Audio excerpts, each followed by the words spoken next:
This is Stars and Scopes with your friend Uma, updated every new and full moon with guidance based on planetary transits in the current sky and extra support from tarot. For accuracy, take a look at your rising sign first if you know it, and do feel free to listen to your sun, moon and rising if you'd like the full picture. I've had a bit of a snafu with the audio this week, so congratulations, you can treat yourself to this DJ set as well as your horoscope. All music that I'm using I found over at the freemusicarchive.org, so do check them out if you're looking for some high quality Creative Commons licensed music. Tips are always welcome at buymeacoffee.com/Uma Ruby, but other than that, let's get into it. Hello Taurus and Taurus rising, welcome to your horoscope for the full moon in Capricorn happening on July 14th at 4:37 a.m. if you're in the southern hemisphere with me. So the night before on the 13th or the evening of the 14th will be a great time to commune and to ritualize and to release with this moon. It's going to be a big one. It's a supermoon, so the moon's journey around the Earth on its ellipsis is at some points furthest away from the Earth and at some points closest by. And at that point, the Priapus point, we call it in astrology, is when a supermoon occurs. So that's when the moon looks far bigger than you've ever seen it before, and it's close to the Earth and its energy is undeniable, and the tides get sucked out to God knows where, and we get to really let go of what we don't need anymore. It happened at the Sagittarius moon as well, but I think it might be marginally closer at this Capricorn one, so it's big shifting. If that wasn't enough of a call to ritualize, then the conjunction of the moon with Pluto in Capricorn will be forcible impetus to release. Pluto has been in Capricorn since 2008 and has made a very slow trajectory through that sign until this point now. Pluto's at 27 degrees of Capricorn and in conjunction with the moon at 21 degrees. This doesn't happen very often. For a full moon to be conjunct Pluto is very rare, and it is the perfect opportunity and the perfect maybe explanation for a sense of rebirth, a sense of palpable, forcible release. The mythology of Pluto, or Hades, as the Greeks called Pluto, is that of the benevolent lord of the underworld. So that force that is the master of death and of rebirth. Astrologically, Pluto represents just that, and in transit to our natal chart and to our collective chart, to the transits that are happening right now, its influence does bring about a disintegration of one form in order for the birth of another. So think about Capricorn, think about all that sign sort of represents. Think about work ethic, think about responsibilities, think about practicality and commitment and discipline, all of those sorts of things. This moon is going to be a perfect time to relinquish some of these possibilities. For you, Taurus, Capricorn rules your 9th house, which is teaching and learning, and its philosophy, spirituality in a formal sense, and travel, mind expansion. So at this full moon, I wonder what you might go through. I wonder if there might be some sort of epiphany in your understanding of philosophy is concerned, or I wonder if there's going to be a pivot point in your path as a student or as a teacher in that way. Maybe there's things that you thought that you knew that are being relinquished in order to make way for the new. Maybe there's some kind of epiphany that's coming to you in that sense. It could be to do with travel too. You might have plans to go abroad. You might have plans to further expand the mind, which are being influenced and being rerouted by this full moon. it's definitely the time to strip off. It's definitely the time to get underneath this moon and to bay at it like the wolf that you are. That's very important, I think. If there's going to be one full moon that you ritualize, then this is the one, because the energetic field around it is so remarkable that it's kind of impossible to resist in a lot of ways. The tarot cards for the placements are the moon at 21 degrees in Capricorn. This is also the card for 27 degrees. It's the final 10 degrees of Capricorn. That's the Four of Pentacles. This is the card of bearing down and of clinging to something, of holding on to a material reality that we think that we need.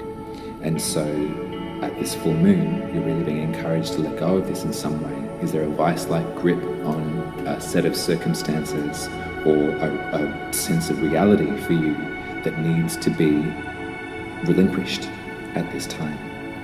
The sun's at 21 degrees of Cancer, and this is the card of meditation, the Four of Cups.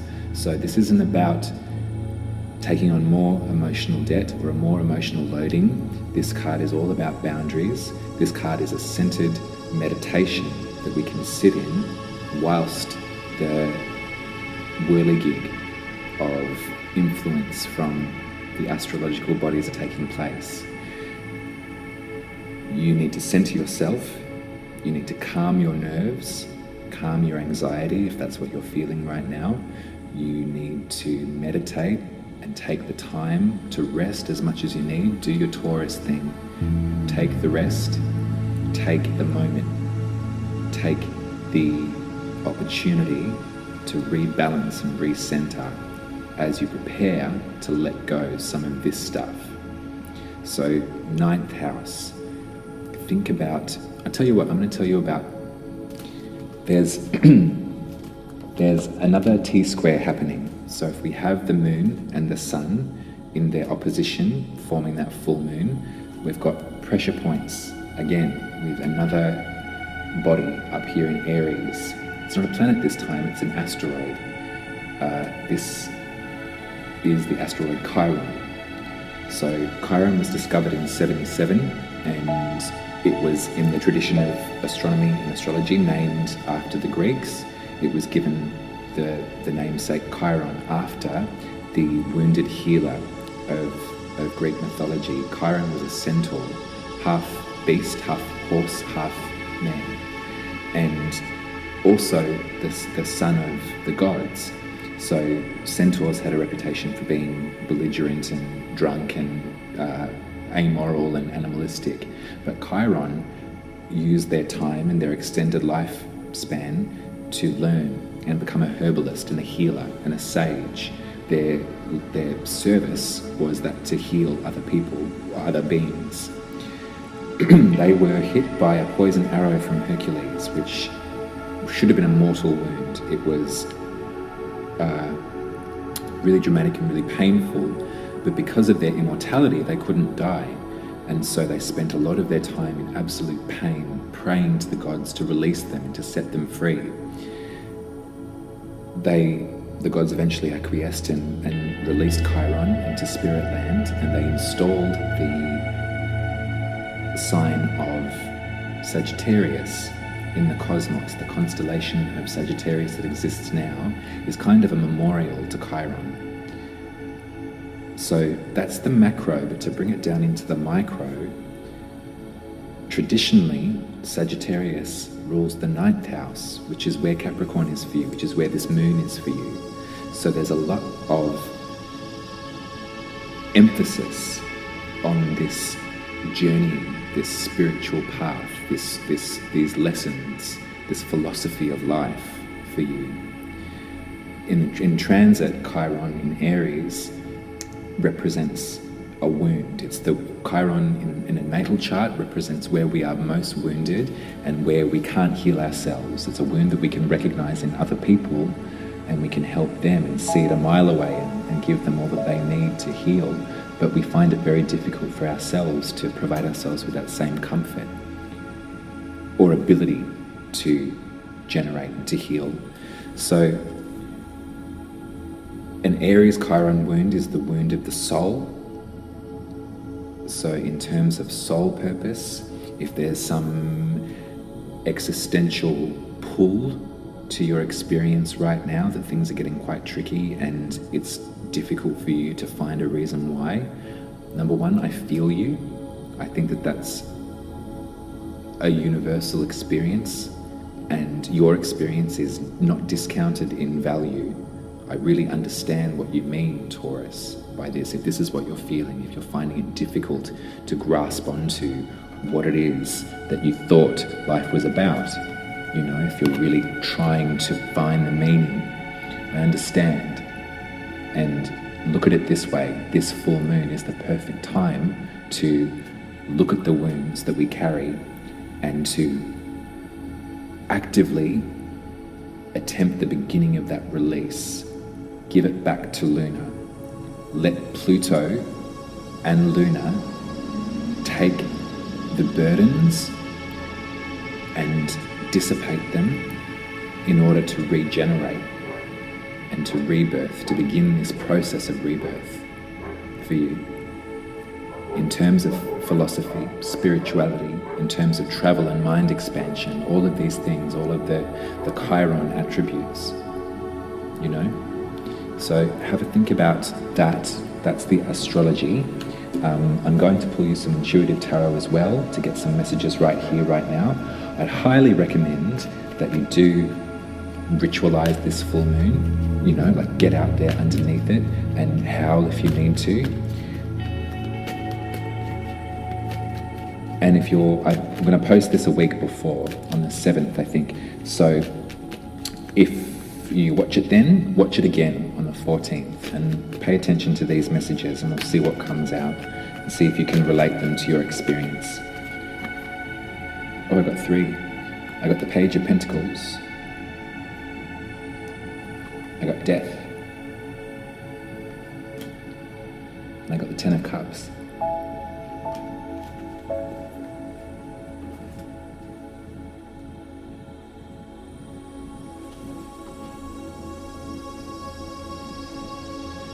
It's coming for you, Taurus. It's really coming.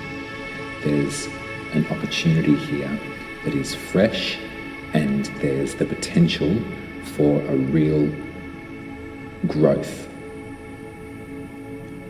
after something quite destructive, after an ending. This could be in any different which way that you interpret it.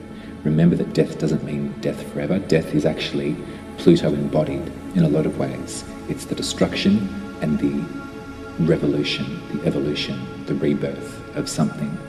So if there's something that's been taken away from you recently, or an ending that's been forced upon your experience that you weren't expecting, then trust that after this is the very seed of potential somewhere else. There's the seed of a tangible, practical Earth, Capricorn, Taurus possibility here. It's something to do with the earthly plane. It's something to do with how you can physically materialize. It also has to do with a beautiful emotional fulfillment.